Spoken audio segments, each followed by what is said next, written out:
bienvenidos a Entrevistas Apócrifas. En esta ocasión tengo el gusto de hacer una entrevista a un escritor que ya conocen los lectores de Editanet, José Luis Muñoz, escritor multipremiado especializado en el género negro, aunque también escribe de otros muchos géneros como el histórico, el erótico, ciencia ficción, etc. Y del que conocen los artículos que publica en Editanet, además de que es articulista en diferentes medios de comunicación españoles. Es también un viajero incansable, cronista viajero, articulista, como he dicho, y escribe algo así como de 2 a 3 libros al año, o publica por lo menos de 2 mínimo al año. En los últimos años a mí me tiene desbordada, desde luego a todos los lectores. En esta ocasión la entrevista se refiere a la presentación que va a hacer en Madrid después de una serie de presentaciones a lo largo de muchas ciudades españolas, de su último libro, Marero, que es una colección de relatos, que le da nombre precisamente a la obra, el relato que obtuvo el premio Ignacio Aldecoa 2013.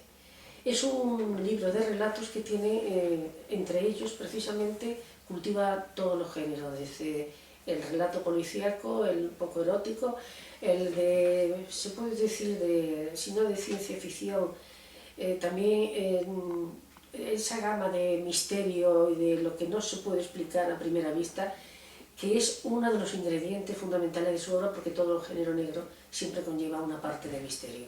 Vamos a hablar de esto y de otras muchas más cosas a lo largo de la entrevista. Muchas gracias, José Luis, buenas tardes. A vosotros faltaría más. Buenas tardes. Este libro para ti es el quinto del libro de obras, de relatos que publicas. Sí.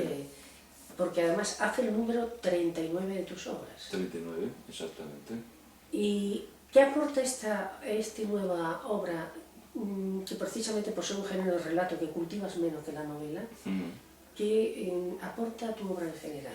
Bueno, es que en general el relato, y sobre todo aquí en España, es que no está como muy bien visto, ¿no?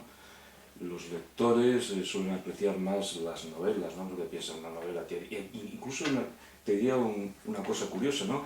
Que muchos lectores, que una novela, a lo mejor que tenga 120 páginas o 150, dicen, uy, ¿qué es esto? No, y quiero una novela pues grande, que tenga 400, 500, 600 páginas.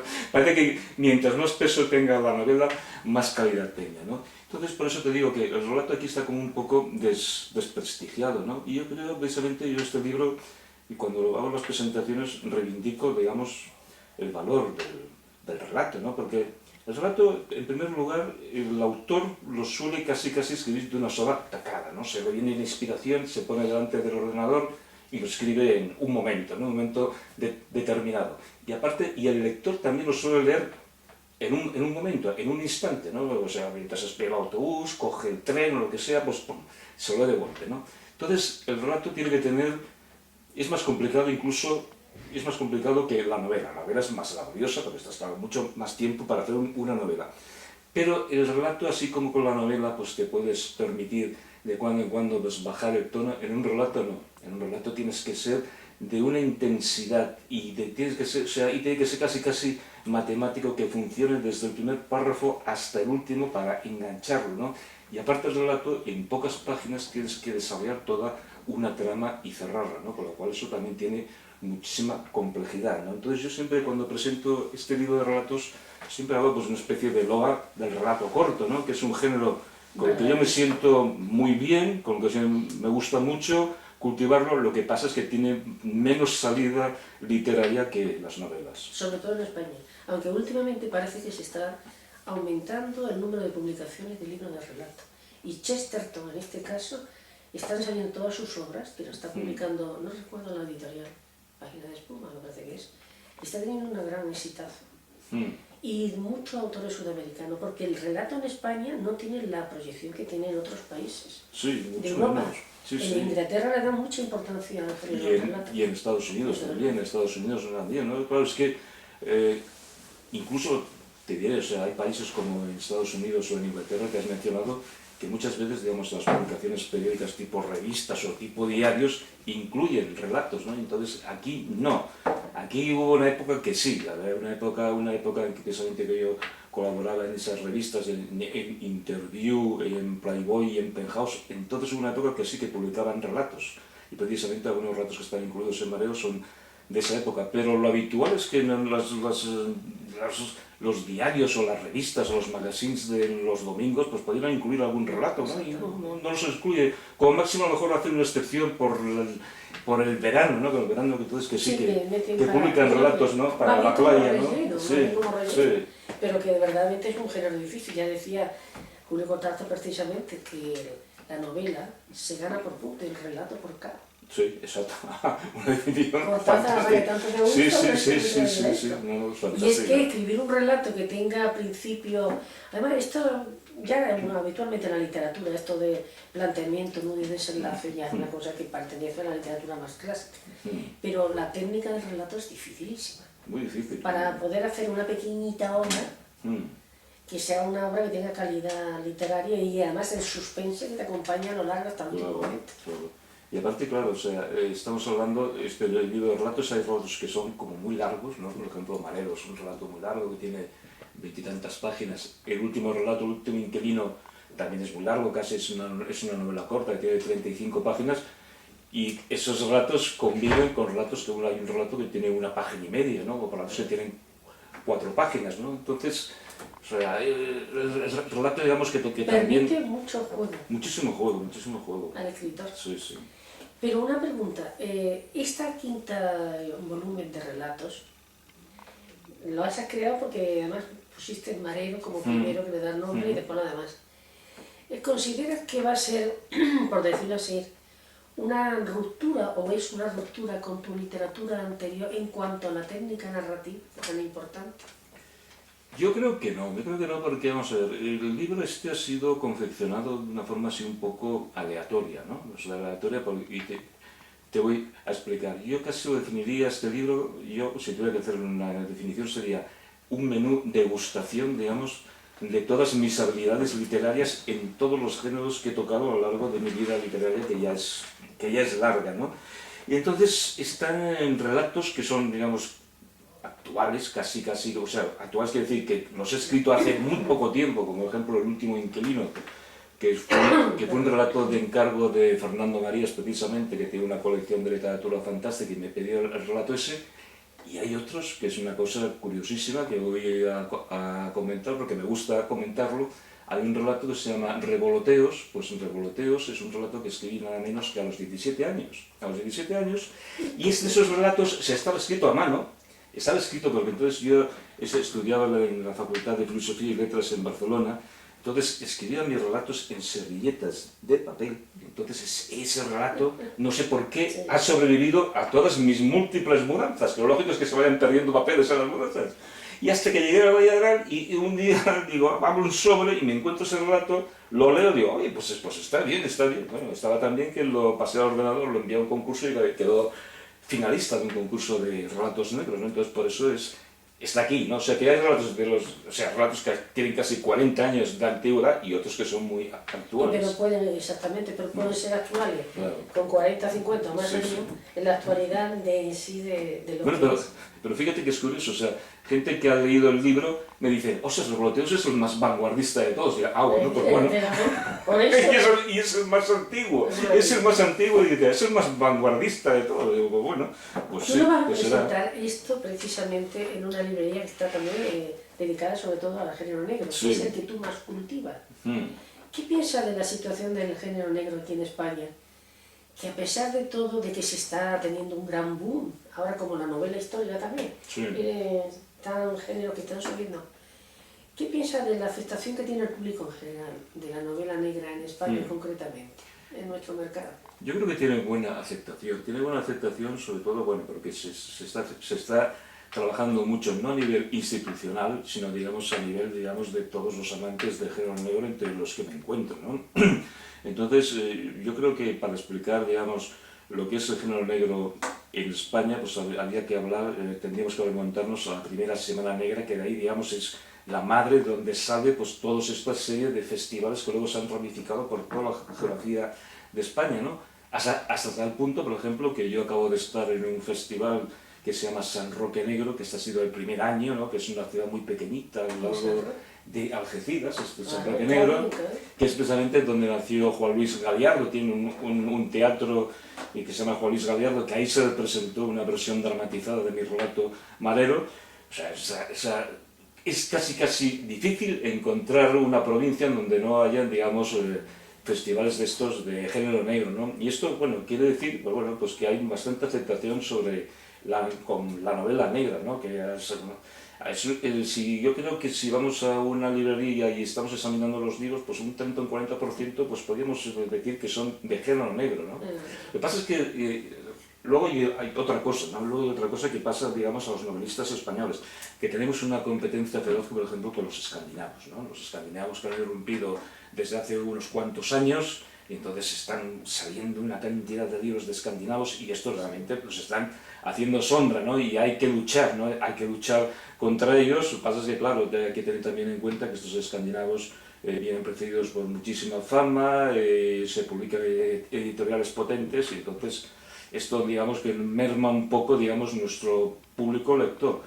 Pero yo creo que tenemos, más o menos, todos los escritores de novela negra tenemos más o menos pues, una especie de coto de lectores que nos van siguiendo. ¿Tu próxima obra será también de género negro o va a cambiar? Bueno, va a ser muy divertido porque realmente es un viraje, es un viraje. Yo también, así medio en broma, diré que es una novela negra porque los protagonistas son negros. Está ambientada en Salvador de Bahía, que es una ciudad que visité hace ya casi 12 o 13 años, una ciudad que me gustó muchísimo, ¿no? por la gente, por el colorido, por la presencia de la música en la calle, y sobre todo que una cosa que me llamó muchísimo la atención, ¿no? Esa gran pasión que yo creo que es común a todos los brasileños, ¿no? Por el fútbol, ¿no? Entonces yo me planteé, voy a escribir una novela sobre Salvador de Bahía, pero irremediablemente tiene que estar el fútbol ahí presente, ¿no? Y entonces esta novela, que precisamente ahora estoy corrigiendo las pruebas, iba en el AVE corrigiendo las pruebas de imprenta, que va a salir seguramente en 15 días o así, ¿no? Se llama Ascenso y Caída de Humberto da Silva, y es una especie, pues eso, de crónica de lo que pasa con estos futbolistas, ¿no? Que salen de la calle en un momento determinado, hacen un ascenso fulgurante, ¿no? Y luego cuando se les acaba la gloria bajan de una forma brutal, ¿no? Son como muñecos. Sí. Tú has comentado antes que los nórdicos están copando un poco el mercado del género negro, quizá también porque ellos, curioso, el género negro debe ser que son más fríos de carácter. Sí. Y el género negro y la frialdad se suelen dar en buena, como dice, maridaje. Es un buen maridaje, sí. Los latinos somos más ardientes. Sí. Y se tienen más impulsividad y ellos son más fríos, y por eso los delincuentes que vienen de esa zona suelen ser atroces. Suelen ser atroces, exactamente, o sea, sí. Eso está bien, eso que has dicho, que hay un maridaje, digamos, entre lo nórdico y el género negro criminal, es cierto, porque, claro, o sea, aquí tenemos una especie de visión idílica, ¿no? De los países nórdicos, que bien viven, que civilizados son, ¿no? Cuando entonces resulta que o sea, el maltrato de género nos superan bastante a España. Y el número de nos superan de gente. Los número de suicidios nos superan bastante. Luego el alcoholismo es atroz, ¿no? Pero claro, ellos, digamos, tienen una ausencia del sol. Es que, claro, es que estamos todos condicionados por el clima realmente, ¿no? Entonces ellos, con la ausencia del sol, están recluidos en casa, sí. Leerán mucho, tocarán mucha música, pero también tendrán sus momentos depresivos, poca comunicación, mucho frío, pocas horas de sol, y entonces la botella allá al lado, y entonces, claro, eso propicia un alcoholismo, el alcoholismo luego la violencia contra la pareja, etcétera, etcétera, ¿no? O sea, desgraciadamente claro, eso es lo que acabas de hacer, de decir esto del maltrato a la mujer, es algo que se extiende por todo el mundo.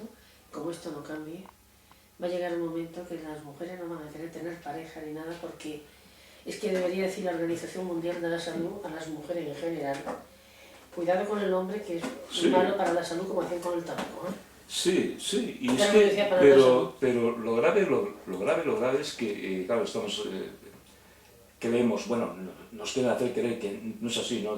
No, es que el maltrato se produce en las generaciones nuestras o anteriores. No. Lo malo también es que las parejas jóvenes existen un maltrato total y absoluto, ¿no? Con lo cual quiere decir que están fallando, ¿no? La educación. Y va a aumentar por una sencilla razón, porque el macho, hablando del macho de la especie, de todas las especies, cuando pierde el control, va perdiendo el control sobre la mujer. Se sulfura muchísimo. Claro, aumenta el nivel de la violencia. Cierto, sí. Y además es curioso que esto va a dar también un motivo para que haya también, quizás se abra un género literario que va a estar basado en este tema concreto del maltrato, como dicen, de género, que tendrá que ver el sexo con el género, pero bueno, se confunde una cosa con la otra. Y por cierto, de tus escritores, ¿qué temas te influyen a la hora de escribir del género negro, que es el que tú más cultivas? ¿Te gustan mucho los...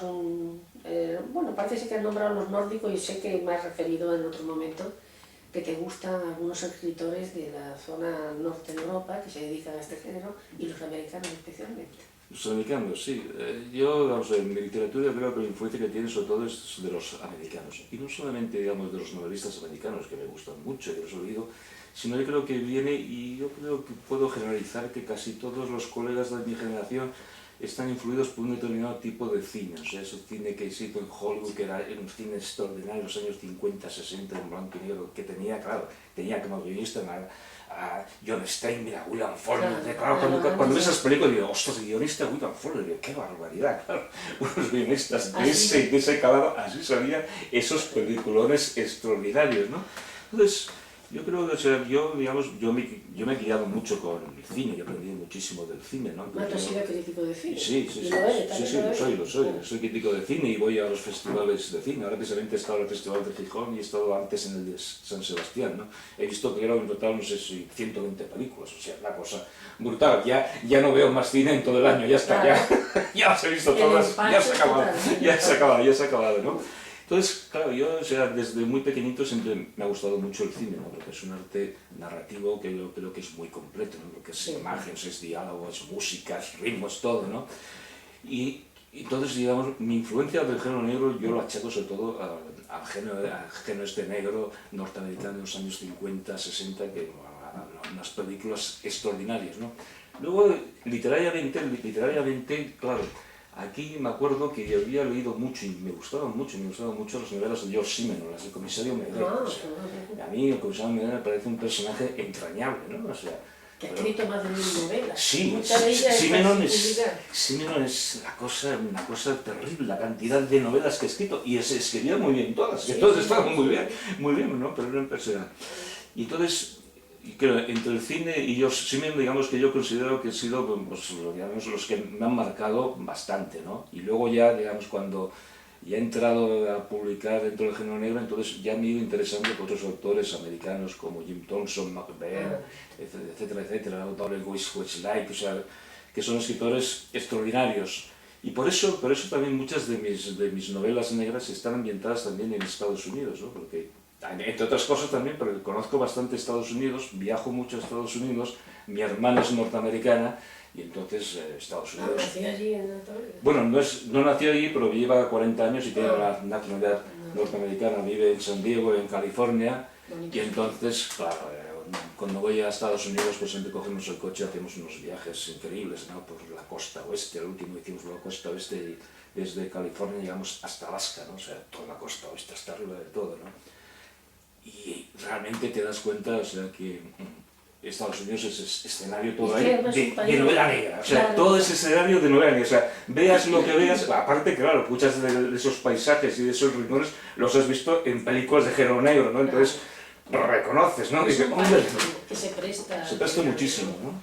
Además, no se sabe por qué, pero cuando se está leyendo una obra de género negro, siempre se tiene como telón de fondo, aunque no aparezca, Estados Unidos. Siempre, el jazz por medio. Exacto, el jazz. La mafia. Todo lo que había, sobre todo en épocas anteriores y tal. Y todo lo que lleva consigo la vida americana, que para los europeos atrae mucho. Sí, pero te digo una cosa, o sea, no atrae, pero no para vivir, ¿eh? No para yo no viviría nunca en Estados Unidos, ¿eh? Yo realmente, bueno, mira, podía vivir, a lo mejor, bueno, podía vivir a lo mejor, Sí, una pues, temporada. una temporada, unos cuantos años, pero no me apetece, o sea, de estar ahí como turista y viajero y estar atento a lo que pasa por ahí, sí, pero vivir, o sea, la forma de vida del norteamericano, yo para nada la envidio, o sea, prefiero la forma de vida del europeo, ¿no? Porque lo que pasa con los norteamericanos que tienen, claro, ellos quizás no lo sepan, pero cuando uno va allí y los ve, como viven, tienen sobre todo un desarraigo brutal, porque claro, hay que tener en cuenta que es gente mejor que no ha echado todavía raíces allí, porque han llegado desde hace 200 años y siguen llegando inmigrantes. Y eso de que no tengan que no tengan raíces, que aquí sí que las tenemos, o sea, que aquí tenemos unas raíces gigantescas por la familia, por las ciudades en donde has nacido, donde has vivido. Y eso, el concepto de la familia, que es muy y el concepto de la importante. familia, que es importantísimo, ¿no? Que ahí en Estados Unidos está muy diluido, A ¿no? los 16 años casi todos los chicos independientes. Exacto. Bueno, no solo los independizan, es que los padres los echan de casa. Claro, claro. Es que los echan Eso de es casa. un concepto. O sea, aquí somos una familia protectora, quizás demasiado. También demasiado protectora. Pues que ahí a los 18 años, la maleta y el niño fuera. Digo, ostras, que no tiene trabajo, pues ya se espabilará. Exactamente. Quizá eso hace como los espartanos en su momento, eso que decían de que tenían que obligar a los niños que el que no sacaba la comida que colgaban se quedaba sin comer. Sí. Es una forma de obligar un poco a la madurez, pero de una forma un poco, por decirlo así, pasada de rosca, porque claro, después vienen los desequilibrios, los chicos que cogen la ametralladora, hacen los fusiles de repetición y se meten en los colegios pegando tiros, o en cualquier sitio, porque al no haber el sustento propio emocional de la familia y de las relaciones, tiene que terminar la cosa mal.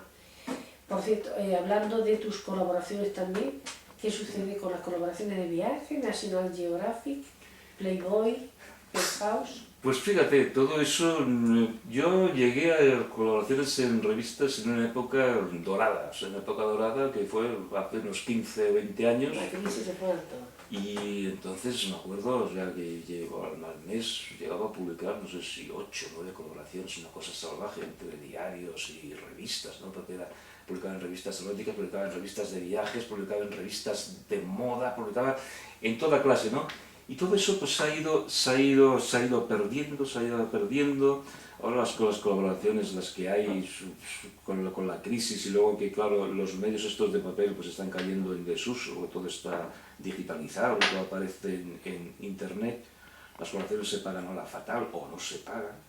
Sí, porque ahora viene todo con lo gratis. No sé, exacto, ahora viene exactamente todo gratis, no todo gratis. Y hay muchísima gente que está pidiendo eso, que no se entiende. Que el entorno cultural tiene que ser gratis. Entonces, ¿de qué viven los creadores? Claro. Sí, eso es terrible, ¿no?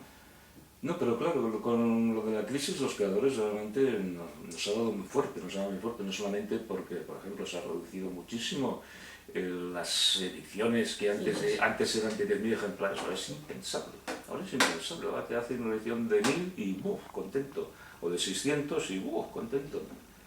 Entonces, claro, te das cuenta de que hay una gran distancia, por ejemplo, que yo publico en Francia las ediciones que siguen siendo de 10.000 ejemplares y se venden, y aquí no. 10.000. En Francia 10.000 nacen, y se venden, además. Estábamos precisamente con esto de la crisis. Y aquí no se vende, y aparte, claro, aquí también lo que ocurre también, claro, hay mucha gente realmente, hay mucha gente que lo está pasando fatal con la crisis, ¿no? Entonces, claro, la gente dice, entre comerse un bocadillo o comprarse un libro, pues se come un bocadillo, es que es lógico, ¿no? Bueno, pero también hay que decir una cosa, cuando hay un partido de fútbol y tienen que pagar 2.000 euros por una reventa, no se acuerdan del bocadillo y del hambre. No, es que a lo mejor, es que los libros a algunos les da sarpullido.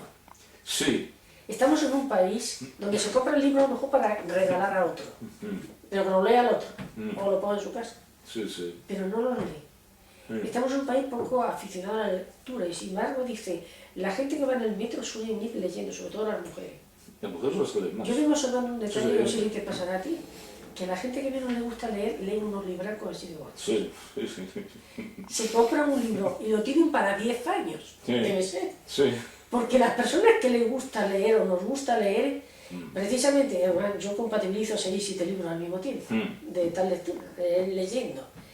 Y yo veo que la gente que lee un poco, los libros son el libro gordo de Petete. Sí. Sí, sí. Dice la moda la literatura. Mientras más grande, mejor. Es una forma de tener en uno Sí, lectura sí. para toda la vida. Y aparte, claro, también nos encontramos con las malditas modas, ¿no? Sí. Que se pone un autor un libro de moda y entonces 50 todo el sombras de- mundo compra ese libro para poder hablar de todo el mundo y así estar al corriente de lo que se lleva, etcétera, etcétera, ¿no? Ya sabes, el tiempo entre costuras, 50 Exacto, sombras de Grey, exacto, todas esas Carlos novelas. Ruiz Zafón, con Sí, La sí, sombra sí. del viento y Sí, todo lo sí, demás. sí, sí. Y eso ha creado una moda y ha creado... Claro, eso aquí lo Pero eso es, Los que no les pero gusta leer. eso es terrible, ¿no? O sea, nos encontramos que hay pocos lectores. Los pocos lectores que hay se concentran en los bestsellers. Y el resto, pues es No, en difícil eso... abrirse camino. En eso, perdona, te discuto, A ver, no dime. disiento. Los pocos lectores que hay que son los que de verdad leen y les gusta la buena literatura, no leen eso. No, ya. Ahora, esos son los que leen esporádicamente, porque le dice a alguien, ¿has leído esto? No. Ay, porque ese libro se vende mucho. Ah, entonces si se vende mucho, ¿dónde va Vicente? ¿Dónde va la gente? Leo eso. Porque la buena literatura, tú te imaginas a ciertas personas que leen ese tipo de literatura, que se pongan a leer, no te digo Ulises, porque sé que a ti no te gusta. No, es un peñazo. Pero, sin embargo, es una alegría. A mí te gusta, bueno. A mí me Oye, a lo mejor lo leí un mal año. Léelo porque lo ya me gustó con más tiempo. Pero, por ejemplo, leer a Camus o leer cualquiera otro, a Sartre o a los americanos o a Steinbeck o cualquiera, esa buena literatura se reserva para los que les gusta leer. Eso no se compra, Ya. la famosa librito de moda. Mm. Esos son los que tienen que leer, no tampoco tienen referencia literaria y lo que son solo oyen es el libro este que se ha puesto de moda y será bueno o será malo, como tampoco tienen una cierta cultura literaria, pues piensa, pues debe ser bueno cuando se lee. Sí, claro, pero entonces nos encontramos que realmente, o sea, buenos lectores debe ser el 0,01% de la Pues sí, población. el verdadero lector, Ahí está, es que entonces... el verdadero lector que dices, entiende "Ostras". literatura Claro. es una rara savia a punto de extinción ya. Y esto también es un problema, también son culpables las instituciones, ¿no? Que no apuestan por la cultura. Precisamente, estaba hablando ahora precisamente por Facebook con un escritor de aquí de Madrid, Antonio Gómez Rufo, que comentaba, dice, en el debate este que hubo, tan famoso, no se habló en ningún momento de cultura. Y pues es verdad, Sí, es un no se tema habla de cultura, político, pero ¿no? porque no se habla de cultura, con lo importante que es la formación de los ciudadanos. Es lo más Bueno, importante. desde que se entiende en España que Pero claro. la cultura son los toros y el fútbol, con todo el respeto hacia ambas cosas, así sea o no taurino o futbolera, pero sí lo que sucede en España, como todos los países creo que son latinos, menos Francia, que es menos latina que Italia y España. Sí. Es que la cultura es algo propio de clases, se considera de élite. Y la cultura normal debe ser la que se entiende, pues eso, ver los programas de cotilleo, asistir al fútbol, los toros y las ferias populares, con la fiesta de todas las fiestas que hay a lo largo de toda España. ¿La gente de verdad tú crees que disfruta leyendo libros? Poquísimos, yo creo, ¿eh? Muy pocos. Para ellos es una cultura, la Sí. cultura del folclore. Sí, De la madre. sí. Poquísimos. Pero fíjate, yo creo que... Y las instituciones, perdón, pero yo te quiero interrumpir. No, pero yo creo exacto, que yo creo que también tienen mucha culpa, digamos, las instituciones que no hacen una promoción de la cultura española, de la literatura española, que hay muy pocos programas de libros en televisión, que los que hay duran poquísimo, etcétera, etcétera, ¿no? Entonces, que yo creo también que se está fallando, digamos, en la educación de las escuelas, ¿no? Que debería exigirse, o sea, exigirse que los alumnos leyeran, que tuvieran comprensión lectora, porque es que ahora te encuentras gente, o sea, que lee una página y no se entera de lo que ha leído, es que no lo saben, ¿no?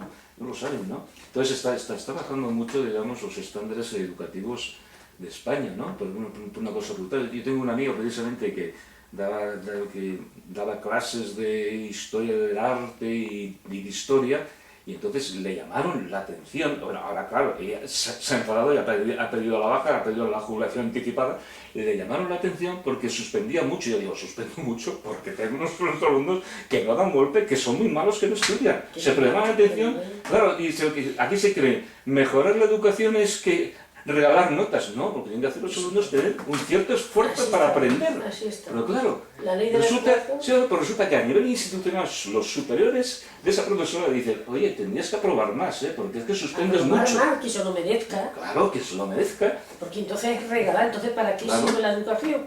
Que se le dé el título directamente y no tengan que ir a la escuela. Ya han puesto ahí todo lúdico, todo light, todo fácil. Es lo malo que estamos teniendo una sociedad un poquito...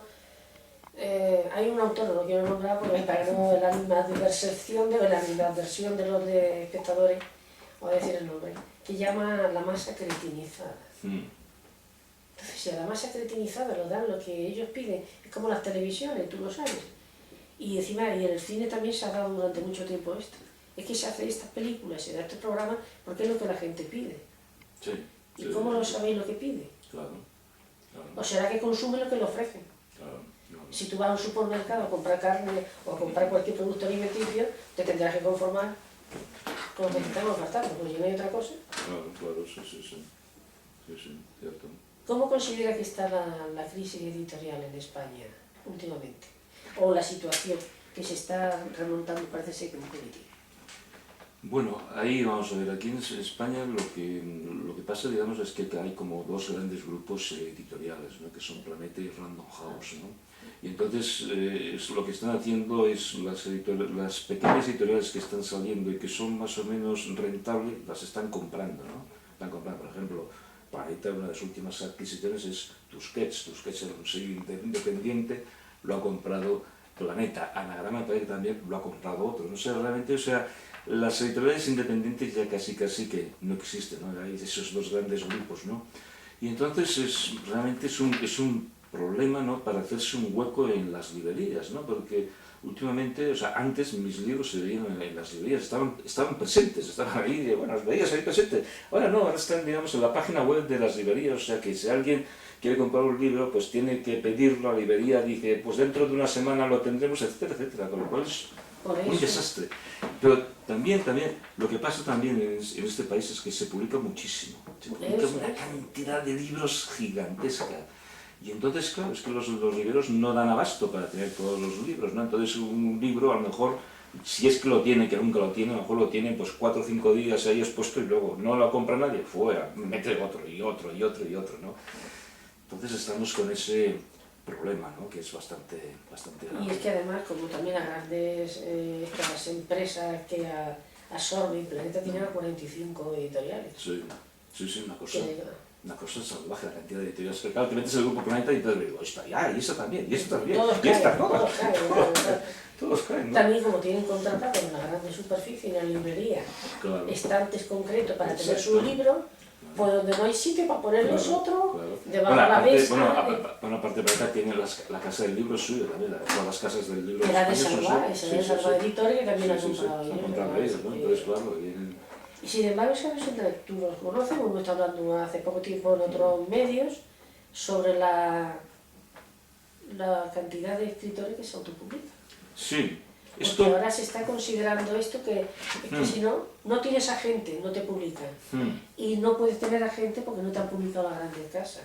Sí, esto es un pez que se muerde la cola, ¿eh? Lo de la autoedición es peligroso. Hombre, a ver, o sea, hay gente muy respetable que ha empezado autoeditándose. Me parece que Juan Bené, la primera novela, se la autoeditó. O sea que... Y también no se mete. Exactamente. Pero no solamente una, varios grandes escritores. Se han autoeditado sus novelas. Si alguno de ellos vivo, se han autopublicado. Se sabe lo que son. Pero claro, también lo que ocurre es eso, ¿no? Entonces, ¿qué pasa? Ya que si el escritor no solamente tiene que escribir, sino también pagarse la edición, promocionarlo y todo eso, ya dice, pero esto ¿qué es, no? ¿Pero esto qué es, no? Claro, está haciendo todo el trabajo, ¿no? Entonces, yo soy contrario, yo nunca me he pagado en una sola edición, por suerte, ¿no? Si llega el momento que tengo que pagar una edición, voy a decir que no. Porque también, ¿sabes qué pasa? También hay el peligro entonces de que se inunden, digamos, las librerías y las páginas web de muchísima morralla, ¿no? Porque hay mucha gente que dice, ay, yo quiero plantar un pino y escribir un libro. pues bueno, escribir un libro es una cosa muy seria, ¿no? No es una cosa de, no, es que voy a escribir un libro. No, escribir un libro es todo un trabajo muy arduo, o sea, tienes que trabajar con las palabras, ¿no? O sea, es una especie de arquitectura, ¿no? Un trabajo muy solitario, ¿no? Exactamente, un trabajo muy solitario, ¿no? Entonces, claro, el peligro de la autoedición para mí es ese, ¿no? Que entonces ya solo falta la autoedición, pero entonces en vez de 600 o 1000 o no sé cuántos miles de títulos... 72.000 publicaron el año pasado. Fíjate. Ha bajado varios miles de libros. Ya. 2014. Pero también es porque ha bajado el número de editoriales que están publicando. Ahora también, José Luis también sabe perfectamente, me imagino que compensará ser así, que no todo lo que publican las grandes editoriales, no por autoedición, es buena literatura. No, ni muchísimo menos, evidentemente que no. Y hay más morralla muchas veces, publicada por editoriales de prestigio, además algunas veces escritas por el negro de turno, que está haciendo una labor buena, pero que claro, que le piden que haga una novela de sobre tanto, pues se tiene que apuntar y le ponen el nombre del famosito de turno. Eso es una intrusión que además es falsa, porque ni siquiera la persona que da el nombre a la obra lo ha escrito. Sí, bueno, y aquí en España hay varios casos. Y se vende mucho. Hay varios casos sonados. Aquí había un escritor, por cierto, que ahora ha desaparecido. No me acuerdo ahora cómo se llama, mejor para él. O sea, era un señor que publicaba unos 6 libros al año, pero aparte de 6 libros al año no tenían nada que ver. O sea, publicaba uno sobre Jesucristo, publicaba otro sobre fútbol, publicaba otro sobre políticos, publicaba otro sobre la guerra de secesión norteamericana. ¿Por qué? Porque tenía, digamos, un equipo de negros que estaban escribiendo todas sus obras, ¿no? Y encima o sea, ya lo último, ya también hasta ganaba premios. Digo, pero este tipo, pues, sí, no ha escrito ni un solo libro él, ¿no? Y por ejemplo, hay casos sonados, hay también un escritor también que es bestseller, que ha escrito 2 novelas históricas sobre Barcelona que han sido, vamos, que han vendido un montón de ejemplares. Pues tampoco este señor no las ha escrito porque este señor es arquitecto y porque no sabe escribir y tiene al lado un montón de gente que le escribe, ¿no? Entonces, claro, te encuentras todo esto y dices, ostras. Bueno, pasa que, claro, estamos ya copiando, digamos, cierto modelo norteamericano, ¿no? Porque hay un escritor que se llama Tom Clancy, que realmente no es un nombre, o sea, sí, es tal nombre, el tío está forrado, tiene un roncho gigantesco, pero realmente tiene un equipo ahí de escritores, y aparte que unos son agentes de la CIA, del FBI, lo que sea, que le escriben todas las novelas, él las revisa, pone la firma y cobra los cheques, ¿no? Entonces, esto en España se está haciendo. Se está haciendo. Hay un famosísimo escritor, muy famoso, que tiene una gran cantidad de fans, que tiene hecho una sociedad junto con varios documentalistas que le dicen, porque la mayoría de las novelas que escribe son de temas históricos, por lo menos escribió muchas, sobre cómo manejaban la espada y cómo se llamaban cierto tal, y son documentalistas históricos que están haciéndolo, y han hecho una sociedad porque, claro, les pedían dinero después para que la ganancia no se quedara el señor con todo ello, y los pobres señores que están allí dando, pues no hacían nada. Es decir, no se llevaban solamente un duro. Entonces tú sigues con el género negro en la próxima novela que te van a publicar dentro de... Sí, pero esa la próxima novela realmente, yo digo en broma que es género negro porque salen negros, todos los protagonistas son negros, porque toda la población de Salvador de Bahía es negra. Y luego también seguramente por la primavera seguramente también saldrá una novela, esa sí, totalmente negra, esa negra rural, además negra rural, que es un género que me gusta, y que yo... De la España profunda. De la España profunda, pero del Valle de Arán profundo, porque está ambientada precisamente en el pueblo en donde vivo, ¿no? Es una cosa, bueno, que me hizo gracia al llegar al pueblo, pero digo, bueno, de aquí podría salir una buena historia negra, ¿no? Empecé a conocer una serie de personajes y digo, bueno, aquí saldrá algo bueno, ¿no? Y efectivamente, o sea, esta novela, aparte es la novela esta que se va a publicar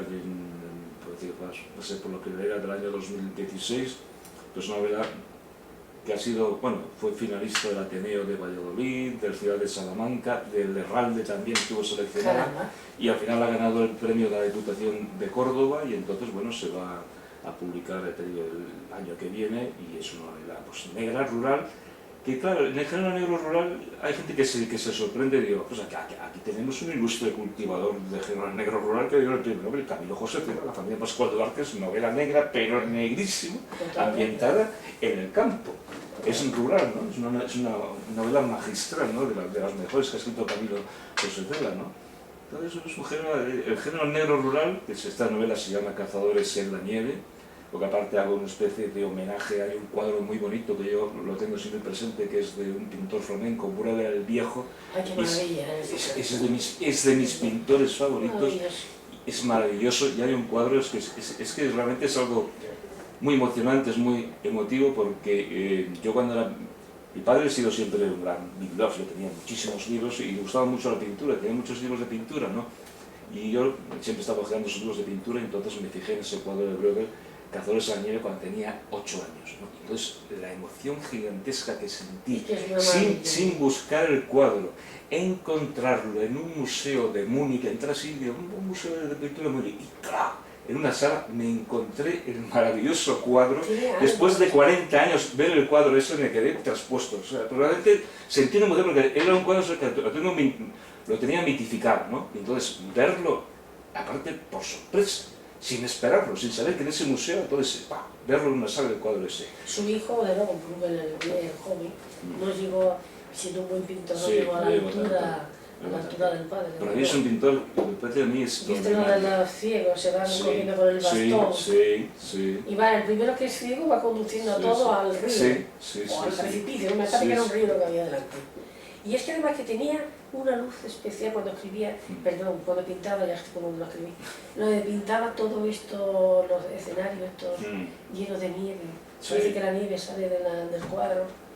Era un gran crítico de su época, con tantos otros, pintando además. Y por eso, de cierta forma, rehuyó un poco la persecución de la Inquisición. Supo hacer cuadros que no estuvieran seguidos, antes de que existiera la Inquisición de la Iglesia, que en ese momento daba bastantes palos. Y después de eso, bueno, por eso he dicho en la presentación que tú publicas 2 y 3 libros al año, vamos. Me imagino que en el año 2016 habrá otro más también. Sí, también hay otro que también lo estoy moviendo a ver si se publica, que es un personaje bastante interesante, un personaje de una crueldad espantosa, que es Black Drácula, el personaje es que inspiró Drácula. O sea, Bram Stoker se inspiró en Black Drácula, que era un rey de Rumanía, para escribir Drácula, ¿no? Terrorífico, pero el personaje es más terrorífico el personaje real que el de la ficción, exactamente, ¿no? Pues el empalamiento, ¿no? Porque claro, o sea, claro, aquí la gente se piensa, no, es que los turcos lo aprendieron de él, ¿no? Porque realmente Black Drácula, aparte estuve leyendo mucho, entonces realmente fue una persona pues, que casi que inventó el terrorismo de Estado, porque tenía a todos sus hijos aterrorizados, o sea, ahí no se podía mover nadie en Rumanía, ¿no? Y nadie era el guapo que además dentro de su corte que no podía hacer nada. Terrorífico. Es que además vuelve a ponerse en manifiesto lo que se dice siempre, que la realidad supera la ficción. Supera siempre la ficción, es que sí. Y sobre todo la parte más oscura, más siniestra del tema. Sí. Pues estoy con esta, y luego también hay una historia que la estoy moviendo, lo que pasa es que va a ser complicado publicarla porque es una novela que tiene muchísimas páginas. Es una novela que he trabajado en ella durante nada menos que 10 años para acabarla. Ahora tienen algunas editoriales, tienen que decirme algo, pero no sé, no confío mucho, que es una novela histórica sobre Hernán Cortés y la conquista de México, ¿no? Es una novela, yo creo que es una novela épica y creo que tendría un buen resultado porque procuro en la novela ser muy equidistante, ¿no? Entre los, digamos, conquistadores españoles y los aztecas, ¿no? O sea, porque claro, está la leyenda negra que siempre ha cargado contra la colonización de España, el Nuevo Mundo. Yo, sinceramente, a la vista de otras colonizaciones, yo la defiendo a ultranza. O sea, aquí tenemos el complejo de que hemos sido muy bárbaros. Claro, evidentemente en esa época la gente era muy bárbara, ¿no? Pero al lado de la colonización que hicieron los ingleses, no hay más que ver que en Latinoamérica las de millones de indígenas que hay, y en Estados Unidos no hay ni uno, están los pobres recluidos como animales de zoológico en las reservas, ¿no?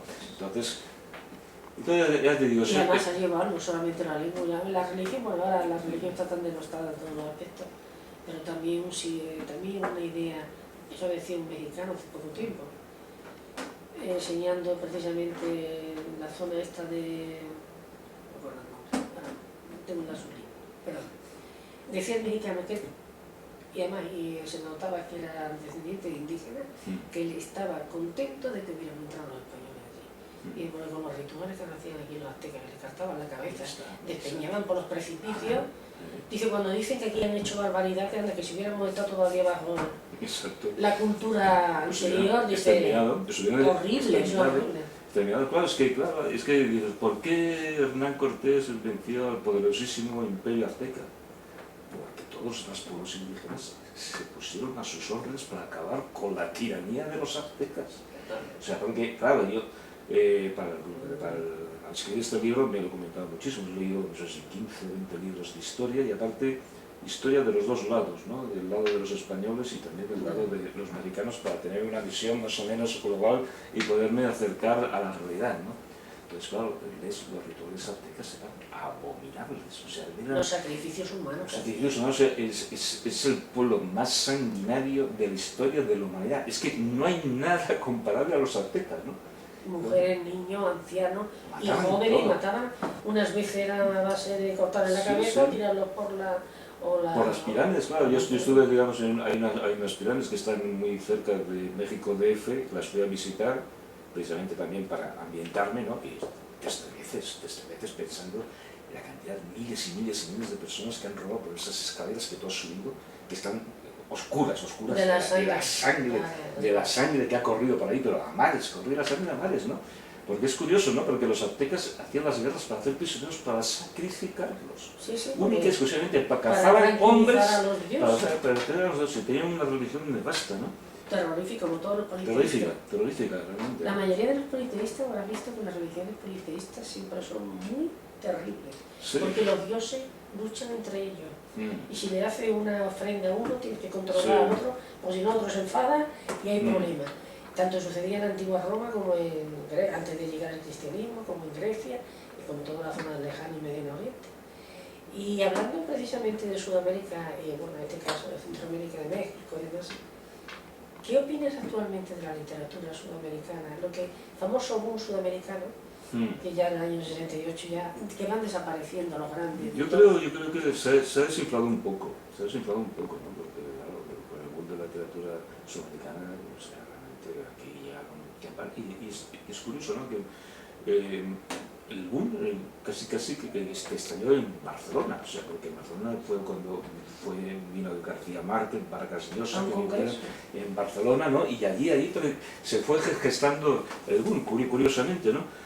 Entonces, claro, han ido desapareciendo, queda Vargas Llosa, que sigue escribiendo muy bien, que yo lo admiro, y aparte lo admiro porque tiene 80 años y tenía una ilusión por escribir, ¿no? Leí una entrevista hace poco que estaba tan ilusionado con su próximo libro, ¿no? Que iba a publicar, y eso realmente eso es fantástico, ¿no? Porque yo digo, mientras haya ilusión, hay vida. Cuando ya no hay ilusiones, es que ya hay vida, ¿no? Y ahora has visto que eso no tiene nada que ver con la edad, precisamente. No, que va. Hay que ver con 30 años, que estamos de muertos de todo, no creen nada, no esperan nada, y están viejos ya, pero vamos. Pero de todas formas, yo también conozco bastantes colegas sudamericanos que me los encuentro en fiestas, en congresos literarios, que voy con mucha frecuencia a Francia, por ejemplo, y bueno, por ejemplo, en Argentina sigue habiendo muy buenos escritores de novela negra y de novela en general. Pero digamos que ya no tienen la categoría magistral, ¿no? Pues que tenía un García Márquez o un Vargas Llosa. Claro, era extraordinario. Es que García Márquez que creaba una atmósfera que cerraba el libro y seguías metido en esa atmósfera durante mucho tiempo. Porque no solamente eran los personajes, era la atmósfera que creaba alrededor. Es que te impresionaba de tal manera que te quedabas con el libro, pero vamos, llevabas la memoria en el imaginario ya propio. Todas las historias que contaba, todos los personajes, todas las situaciones, era un verdadero mago de la literatura. Sí, pero claro, ellos instauraron lo del realismo mágico, ¿no? Realismo mágico. Que fue Juan Rulfo. Sí. El primero que lo publicó. Y que no quería publicar su novela, su primera novela. Pedro Páramo, que fue otro amigo después murió, que se lo mandó una editorial y lo publicaron. Que también era el realismo mágico en su más exacta definición. Mezclar siempre En el fondo es surrealismo, mezclar un poco la parte onírica, la parte realista. Sí, pero eso, curiosamente, eso es, o sea, si viajas, yo he viajado bastante por Latinoamérica, y esto es lo mismo mágico, lo ves allí, o sea, realmente claro. Es que lo ves allí, ¿no? Porque, por ejemplo, tiene una serie de rituales, la música, las supersticiones, que vienen, digamos, de la parte indígena de la población, que eso, digamos, es la gran riqueza que tiene Latinoamérica, ¿no? O sea, que, digamos, la cultura española se ha incorporado, digamos, a la cultura indígena, ¿no? A la cultura indígena, ¿no? Es algo, por ejemplo, que en Estados Unidos no encuentran. En Estados Unidos no hay indígenas, entonces ahí además es la cultura anglosajona o los representantes de los italianos, etcétera, etcétera. La cultura indígena no. En cambio, yo creo que todo esto, el realismo mágico, viene gracias precisamente a esta, digamos, a esta mezcla de la cultura indígena con la cultura española, ¿no? Ese sincretismo cultural que ha dado, pues, eso, obras realmente extraordinarias como 100 años de soledad, que es una obra capital, ¿no?, de la literatura universal. Totalmente. Aunque él estaba muy contento y decía que su mejor obra para él era El coronel no tiene quien decir. También es muy buena. Qué pequeña obra, gran obra. Sí. Además, firmaba algo que muchas veces no se entiende y dicen, qué acto eso, ¿verdad? Yo me hubiera dado el premio Nobel por esa obra. Sí. Es que es una obra maravillosa, pequeña, pero fantástica. Precisamente hablando de escritores de género negro, tú eres muy amigo de Juan Madrid, que es muy famoso además. Mucho. Sí, fíjate, tenemos yo digo que tenemos unas especies, amistades intermitentes, ¿no? Pero claro, él vive ahora vive en el sur, en Salobreña, en la provincia de Granada y de la costa. Yo vivo en el norte, en el Valle de Arán, casi Francia, metido en Francia, ¿no? Entonces, a lo mejor nos vemos una vez o 2 veces al año, a lo mejor pasan 2 o 3 años y no nos vemos, pero cuando nos vemos como si nos hubiéramos visto al día siguiente. Y es un personaje que yo le quiero muchísimo, y eso lo digo, yo creo que él también me aprecia mucho, ¿no? Somos muy diferentes porque él es un personaje que él realmente se ha convertido en un personaje de sus novelas. O sea, tú lo ves y dices, ostras, es que tú eres un personaje de tus novelas, ¿no? Tú eres el Tony Romano de tus novelas, el detective ese, ¿no?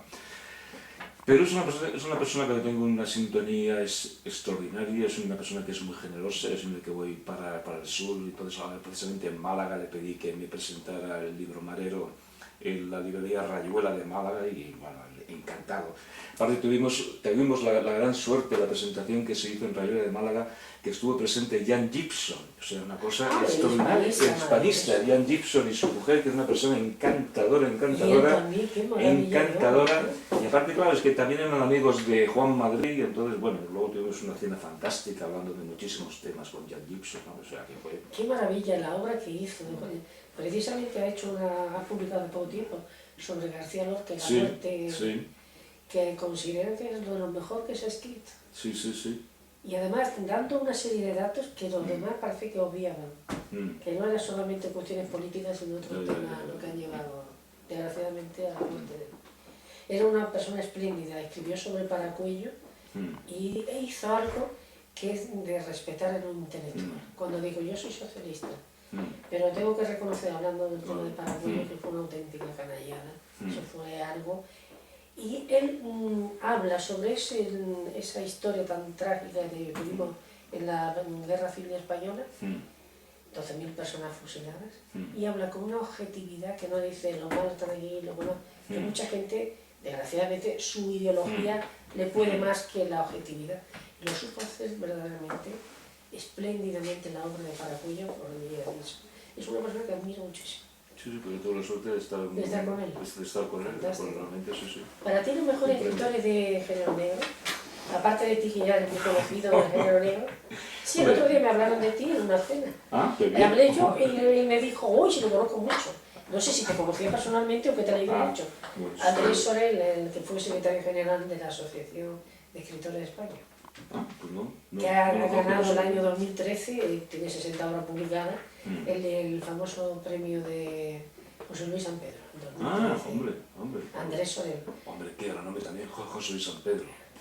Muy amigo de nada, estuvo hablando de la vida. Qué categoría. qué pena perder, claro, se pierden por edad, evidentemente, ¿no? Pero cuando murió José Luis Santelli, ostras, Pero que murió con 96 años. Sí, realmente sí. No, y aparte estaba muy lúcido. Y aparte estaba muy lúcido, con ¿no? ese humor que tenía y esa bonomía que siempre ha tenido, además. Sí, un personaje extraordinario. Decía que no quería mandar a nadie ni que le mandara. Sí, y era economista del Estado, además de su dedicación a la literatura. No, era un personaje extraordinario. Pues sí, de novelistas no te digo, o sea, aparte de Juan Madrid, que me parece un novelista extraordinario, fantástico. Me gusta mucho Andreu Martín, sobre todo el primer Andreu Martín, el de Prótesis. Me gustan las novelas de Vázquez Montalbán, pero no exactamente las de Carvalho. Algunas de Carvalho sí que me gustan, ¿no? Me gusta mucho Galíndez, ¿no? Galíndez, que es una novela negra, o sea, que está hablando, digamos, de la dictadura de Trujillo y de un personaje que era Galíndez, que era un diplomático vasco y que entonces, pues bueno, que desapareció en la dictadura de Trujillo, que lo asesinaron agentes de Trujillo en Nueva York. Pues eso realmente era un thriller de Vázquez Montalbán que me gustó muchísimo. Es que eran, yo creo que así españoles, quitando a vosotros, Juan Madrid, Vázquez Montalbán, así del género negro, Empar Fernández también como mujer. Sí, hay escritores, sí, pero esos son, digamos, de las nuevas generaciones, están siguiendo bastantes. Lo que pasa es que me cuesta seguirlos a todos, ¿no? Me los voy encontrando en festivales, ¿no? En festivales me los voy encontrando y me los van presentando, ¿no? Pero hay, por ejemplo, fíjate, hay un escritor que yo te recomiendo, un escritor de aquí de Madrid, que yo siempre lo recomiendo, lo que es un personaje, se llama Paco Gómez Escribano, y es un escritor que está cultivando un género que en el género negro no se ha cultivado mucho en España, que es la novela kinky, o sea, la novela esta de los barrios marginales, ¿no? De lo kinky, ¿no? O sea, entonces lo recrea, o sea, aparte con él clona, digamos, el lenguaje kinky y lo hace de una forma extraordinariamente bien, ¿no? Es una especie como, digamos, heredero, digamos, de esas películas que hubo, que algunas eran muy buenas, como por ejemplo Perros Callejeros, o hubo una de Carlos Saura que era también buenísima, que era sobre unos atracadores, ¿no? Pues es un poco, digamos, coge, digamos, la herencia de ese tipo de cine que se hizo en un momento determinado, hace ya muchísimo tiempo, los años 80 o 90, o 70, 80 en España, y entonces está recuperando ese género y es un cultivador muy bueno, o sea. ¿Este señor no es hijo de un famoso criminólogo? No lo sé. Paco López Caballero y su hijo es Paco López Escribano. No, se llama Paco Gómez Escribano. Paco Gómez Escribano y Paco Gómez. Perdón, es que López o Gómez Caballero. Es que hay un famoso... ¿Es periodista él acaso? No, él es profesor. Es profesor. El periodista está especializado en estos temas, me parecía igual el nombre. Y aparte de escribir literatura histórica, vamos, por esta novela que has comentado antes, Género Negro, tú has abandonado ya el género erótico, ganaste el premio Sonrisa Vertical. Sí, de 1990. Sí. Que desapareció después de... Desapareció, sí, yo no sé por qué, realmente desapareció, y luego la colección, que es una colección que está muy bien, publica muy pocos títulos al año, publica casi de forma testimonial un título al año, pero yo no lo sé por qué realmente. ¿No tendrá mucha demanda a lo mejor? No sé, porque fíjate ahora con el boom que hay de literatura erótica, de mala literatura erótica, ¿no? Además, claro, es que la sonrisa vertical la creó Luis García Berlanga, ¿no? Exacto, que era el gran fetichista. Claro, el gran fetichista, exactamente, Luis García Berlanga, ¿no? Que también coleccionaba ligueros y coleccionaba cosas de esta... Yo tuve también la suerte de compartir un par de cenas con él, de Luis García Berlanga, cuando me dieron la sonrisa. Qué buenas son las películas que ha hecho siempre. Divertidísimas. Totalmente. Una crítica social. Sí, pero fíjate que se está cumpliendo ahora, ¿eh? Porque totalmente. Es que vamos, con el tema de la corrupción, vamos a ver. Por favor. Y ahora con esto que estamos con esta metralleo que tienen con la famosa elección del día 20 de diciembre, que sale uno a ver la televisión y es mejor apagar porque si no ya te quita las ganas de comer y te vas a la cama a dormir y olvidarte del mundo. Por otra parte, tú naciste en Salamanca, pero te criaste en Barcelona. Sí, sí, cuando me preguntan, ¿tú eres catalán? Digo, no, yo soy del barrio de Gracia. Mi barrio soy de Gracia, yo soy de la Sien. Y es que es curioso, ¿no? Porque yo creo que uno es de donde ha pasado su niñez, ¿no? Claro, O sea, la niñez marca, ¿no? Totalmente. Totalmente, ¿no? Entonces, yo cuando voy a Barcelona y cuando voy al barrio de Gracia me siento como en casa, ¿no? Y aparte, el barrio de Gracia es un barrio que es muy peculiar porque es un barrio que no ha cambiado mucho, ¿no? O sea, es un barrio que luchó mucho contra la especulación, porque hubo un momento determinado que un alcalde, ahora no sé si era Porcioles o quién era, pues bueno, que claro, lo que quería, digo, coño, casas nada más, que era un barrio de casas de 2 o 3 plantas, y digo, hombre, esto vamos a arrasarlo y aquí los vamos a forrar aquí, remodelando el barrio y poniendo aquí edificios de 20 pisos allí para forrar, ¿no? Y el barrio se plantó, dijo que vamos, bajo ningún concepto que ese barrio no se tocaba, ¿no? Entonces es un barrio muy luchador que ha luchado mucho, digamos, por su identidad. Es una especie de pueblecito dentro de Barcelona, con sus calles, con sus plazas.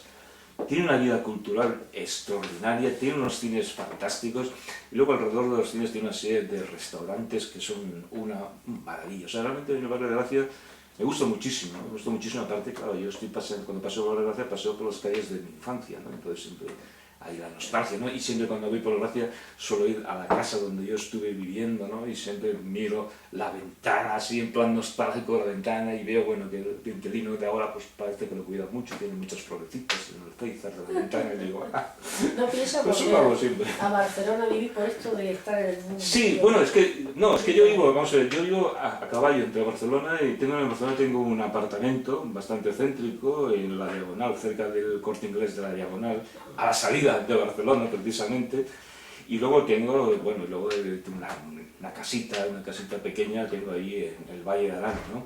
Entonces lo que hago es, más o menos, mi vida son unas 3 semanas en el Valle de Arán y una semana en Barcelona, ¿no? En Barcelona tengo a la familia, la nieta, la cultura, las librerías. ¿Eres abuelo? Sí, soy abuelo, soy abuelo. Pues nosotros también acabamos de serlo.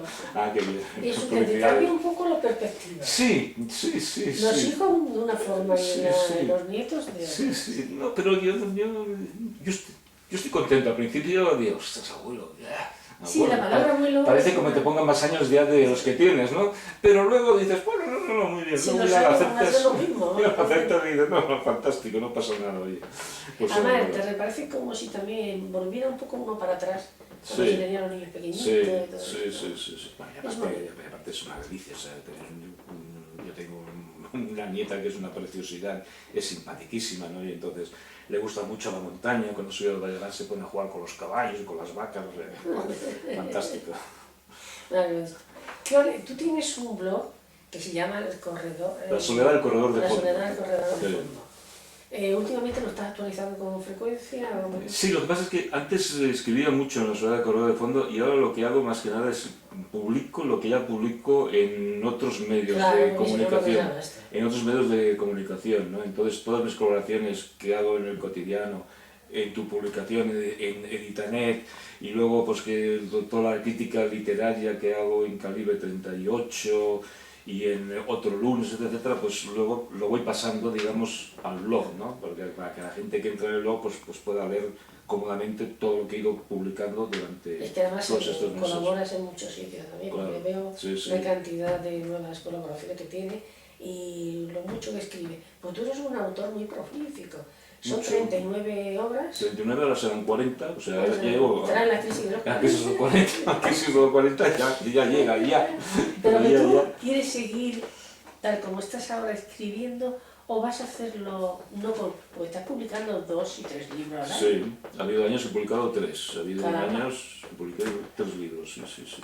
¿Y estás publicando más en el extranjero o en España? Y estoy publicando más en España. Lo que pasa es que, por ejemplo, publico también bastante en Francia. En Francia tengo la suerte, precisamente, de que publico con una editorial que es de las mejores del género negro. Bueno, yo creo que es la mejor del género negro, se llama Actes Noir, que publica todos los escandinavos, que publica todos los norteamericanos, y he tenido la suerte de que me han incluido allí. Entonces, en Francia, aparte como ahora me califico también de autor fronterizo, porque estoy a 8 kilómetros de la frontera francesa. Entonces, todos los eventos que se producen en Toulouse y en los alrededores siempre me llaman, ¿no? De, oye, ven aquí a dar una charla, ven aquí a presentar la novela en Francia, etcétera, etcétera, ¿no? Curso ahora, por ejemplo, el mes de mayo, que eso estoy muy contento, porque aparte me gusta mucho ese territorio de Francia. Me han invitado a un festival en la Bretaña francesa, que es una zona extraordinaria, me encanta muchísimo, ¿no? Entonces voy a ir también ahí unos cuantos días a la Bretaña. Y aparte es que te encuentras eso, ¿no? O sea que en Francia, pues mis libros tienen más difusión, tienen muchos más lectores, tienen muchas más ventas, me dan mucho más dinero que lo que publico aquí en España, pero es por eso, porque en España hay pocos lectores, entonces claro. Se vende poco. Yo ya veo de algunas famosas escritoras que salieron diciendo que no iban a dejar la literatura porque no podían seguir, tenían que alimentar a sus hijos y no podían. Y que como además tenemos en España 40% de los libros electrónicos, se bajan el 60% sí, por la cara, pirateados. Y ahora resulta que también, perdón, me quedo sin él, también se están haciendo pirateo, perdón. Tranquila, hablo yo entonces. Bueno, todos mis libros se han pirateado, o sea, cuando me meto en internet veo todos mis libros, todos pirateados, es que no hay ni uno que se pirateado. Digo, bueno, ¿qué le vamos a hacer? Este se podrá comprar en cualquier librería Sí, este lo tienen en el FNAC, lo tienen en la Casa del Libro, etcétera, etcétera, en todas las librerías grandes lo tienen, sí. Porque además los relatos están muy bien, sobre todo para lectores impacientes, de estos que se cansan de leer una novela y quieren llegar al final. Claro. Con el relato tienen la variedad y se va a empezar a poner ahora de moda el relato otra vez en España. Se está viendo un auge de publicaciones de relatos. Bueno, hay una editorial que tú lo has nombrado antes, Páginas de Espuma, que está especializada en relatos. Este es el que ha publicado la obra de Chesterton, todos los cuentos de Chesterton, maravilloso Chesterton, maravilloso, un escritor que además, extraordinario, aparte muy inteligente, ¿no? Y un hombre buenísimo. Sí. Como decía el gordo, feliz, pero al mismo tiempo muy crítico con la sociedad de su época y en general. Fíjate, se está poniendo de moda. Sí, yo era muy aficionado a Chesterton, pues me alegro de que se vuelva a reeditar, ¿no? Porque hay también una cosa curiosa, ¿no? Una serie de escritores que estuvieron de moda hace muchos años y de pronto pues caen en el olvido, ¿no? Y por ejemplo a mí me gustaba mucho un escritor inglés, William Somerset Maugham, ¿no? El médico. Era buenísimo. Era buenísimo, ¿no? Y de pronto las editoriales pues han dejado de interesarse por él y hace como 30 años que no publican nada, ¿no? De él, ¿no? Tienes que comprar las obras completas, que es lo único que hemos puesto editado hace mucho tiempo.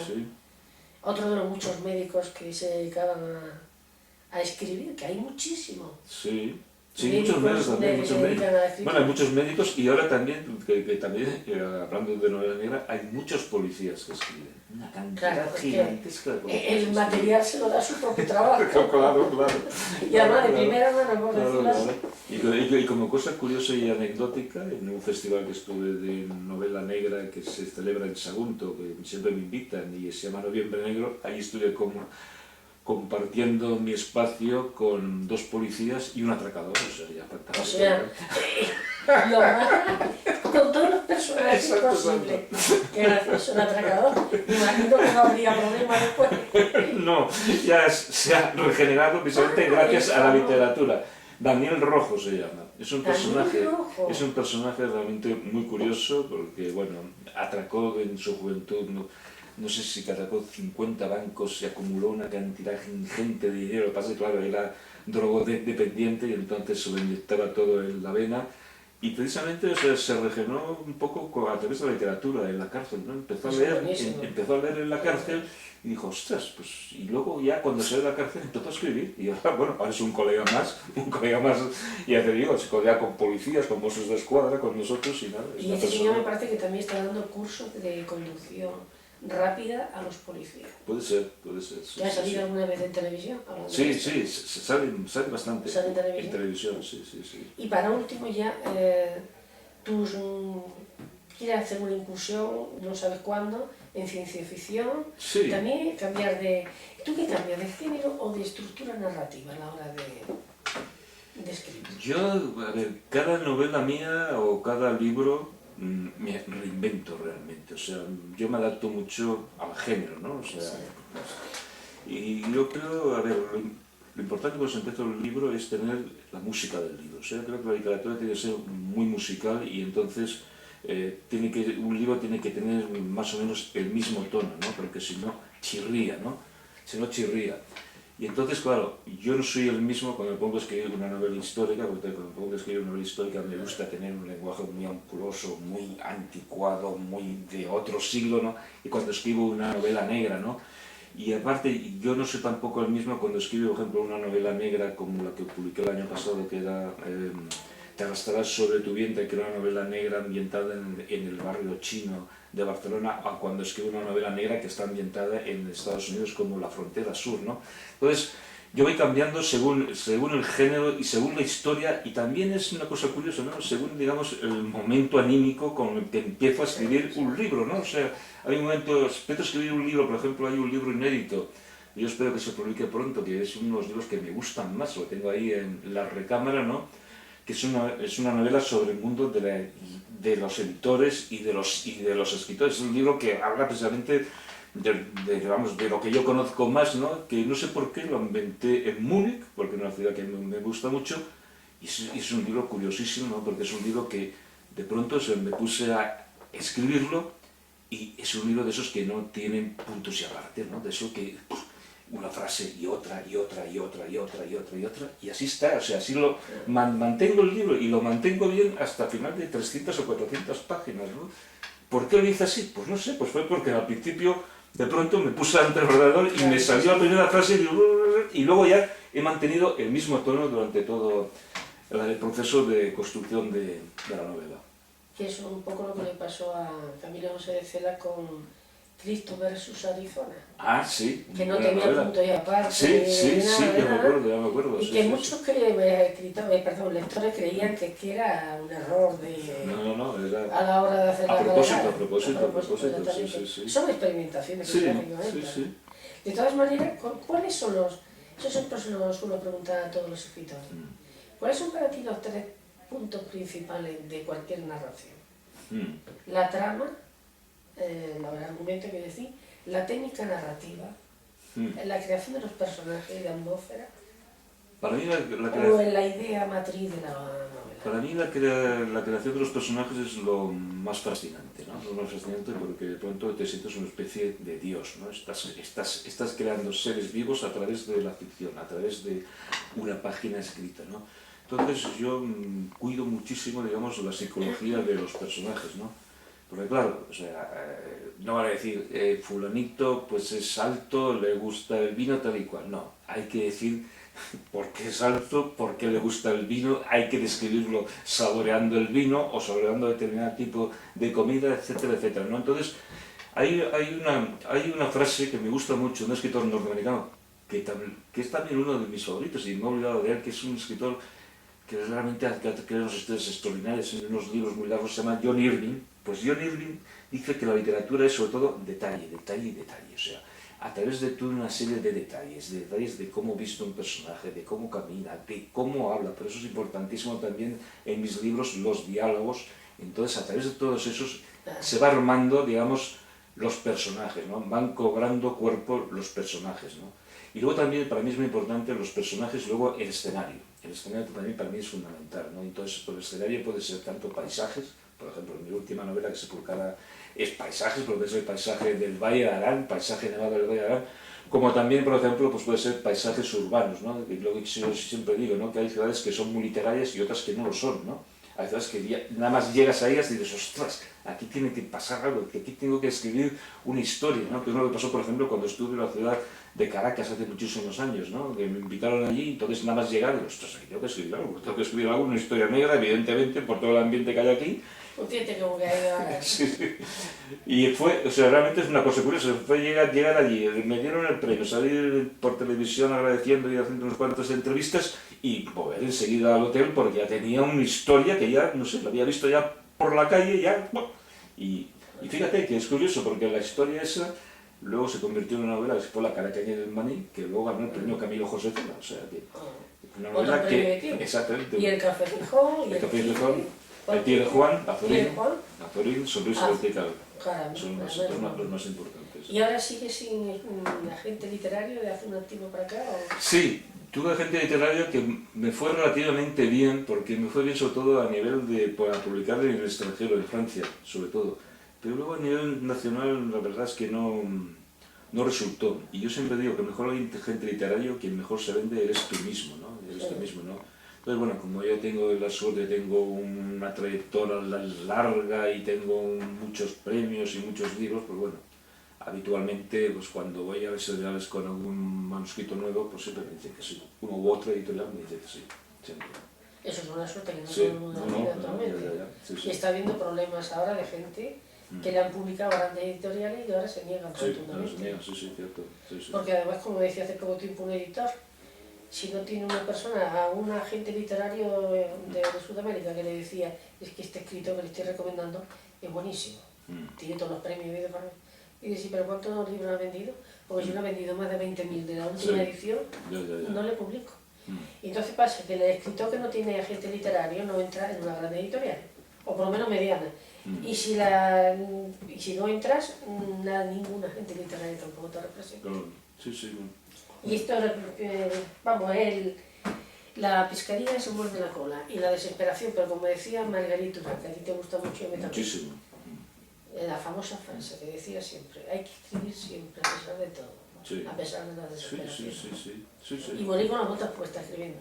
Esa es la diferencia entre el escritor vocacional y profesional y el que solamente escribe porque su marido tiene fama y le ha dicho a la nena, ponle ahí, o nene, da igual, porque como hay tantos libros así que se están publicando desgraciadamente en este país. Pues nada más que era esto, ha sido una muchísimas gracias por estar aquí, esta conversación larga y tendida sobre literatura y sobre el mundo en general. Porque además, que te dice una cosa, que cuando un escritor habla no solamente de su libro, de sus obras, sino de sí mismo, se está hablando también de su propia obra. Sí. Bueno, claro, es que los escritores siempre se dice que estamos siempre en lo que escribimos.